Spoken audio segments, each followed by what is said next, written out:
రెండవ దినవృత్తాంతాలు 36. అప్పుడు దేశపు జనులు యోషియా కుమారుడైన యెహోయాహాజును స్వీకరించి యెరూషలేములో అతని తండ్రి స్థానంన అతనిని రాజుగా నియమించిరి. యెహోయాహాజు ఏలనారంభించినప్పుడు 23 ఏండ్ల వాడి యెరూషలేములో 3 నెలలు ఏలెను. ఐగుప్తు రాజు యెరూషలేమునకు వచ్చి అతని తొలగించి ఆ దేశమునకు 200 మణుగుల వెండిని 2 మణుగుల బంగారమును జుల్మానాగా నిర్ణయించి అతనికి సహోదరుడైన ఎల్యాకీమును యూదా మీదకు యెరూషలేము మీదకు రాజుగా నియమించిరి. అతనికి యెహోయాకీము అను మారు పేరు పెట్టెను. నెకో అతని సహోదరుడైన యెహోయాహాజును పట్టుకొని ఐగుప్తునకు తీసుకొని పోయెను. యెహోయాకీము ఏలనారంభించినప్పుడు 23 ఏండ్ల వాడే యెరూషలేములో 11 సంవత్సరములు ఏలెను. అతడు తన దేవుడైన యెహోవా దృష్టికి చెడు నడత నడుచుట చేత అతని మీదికి బబులోను రాజైన నెబుకద్నెజరు వచ్చి అతని బబులోనునకు తీసుకొని పోవుటకై గొలుసులతో బంధించెను. మరియు నెబుకద్నెజరు యెహోవా మందిరపు ఉపకరణములలో కొన్నిటిని బబులోనుకు తీసుకొని పోయి బబులోనులోనున్న తన గుడిలో ఉంచెను. యెహోయాకీము చేసిన ఇతర కార్యములను గూర్చి అతడు హేయ దేవతలను పెట్టుకొనుటకు గూర్చియు అతని సకల ప్రవర్తనను గూర్చియు ఇశ్రాయేలు యూదా రాజుల గ్రంథమందు వ్రాయబడి ఉన్నది. అతని కుమారుడైన యెహోయాకీము అతనికి బదులుగా రాజాయను. యెహోయాకీము ఏలనారంభించినప్పుడు 18 ఏండ్ల వాడే యెరూషలేములో 3 నెలల 10 దినములు ఏలెను. అతడు యెహోవా దృష్టికి చెడు నడతను నడిచెను. ఏడాది నాటికి రాజైన నెబుకద్నెజరు దూతలను పంపి యెహోయాకీసును బబులోను రప్పించి అతని సహోదరుడైన సిద్కియాను యూదా మీదను యెరూషలేము మీదను రాజుగా నియమించెను. మరియు అతడు రాజు వెంట యెహోవా మందిరములోని ప్రశస్తమైన ఉపకరణములను తెప్పించెను. సిద్కియా ఏలనారంభించినప్పుడు 21 ఏండ్ల వాడే యెరూషలేములో 11 సంవత్సరములు ఏలెను.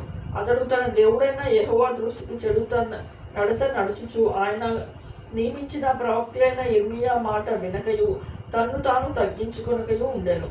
మరియు దేవుని నామమును బట్టి తన చేత ప్రమాణము చేయించిన నెబుకద్నెజరు రాజు మీద అతడు తిరుగుబాటు చేసెను.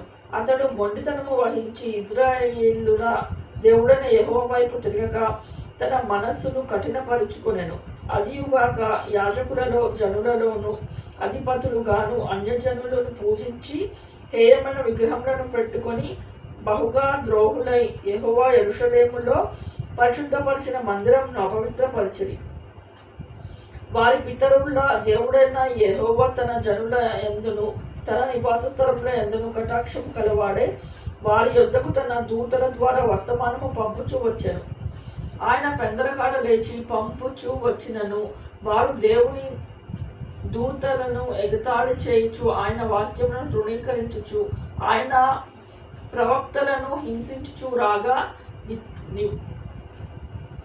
నివారింప సఖ్యము కాని యెహోవా కోపము ఆయన జనుల మీదకి వచ్చెను. ఆయన వారి మీదకి కల్దీల రాజును రప్పించగా అతడు వారికి పరిశుద్ధ స్థలముగా ఉన్న మందిరములోనే వారి యవనులను ఖడ్గము చేత సంహరించెను.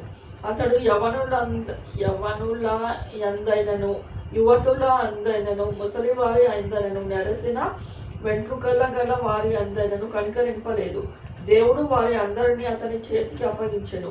మరియు బబులోను రాజు పెద్దనేమి చిన్ననేమి దేవుని మందిరపు ఉపకరణములన్నిటినీ యెహోవా మందిరపు విధులలోనేమి రాజు విధులలోనేమి అధిపతుల విధులలోనేమి దొరికిన ద్రవ్యమంతయు బబులోనుకు తీసుకొని పోయాను.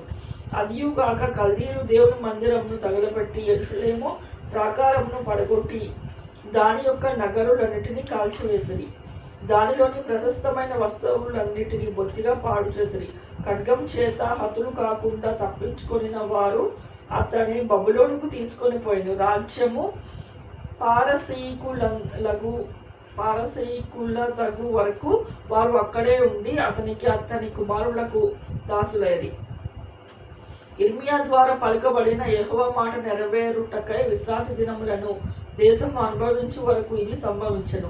దేశము పాడుగానున్న 70 సంవత్సరముల కాలము అది విశ్రాంతి దినములు అనుభవించెను.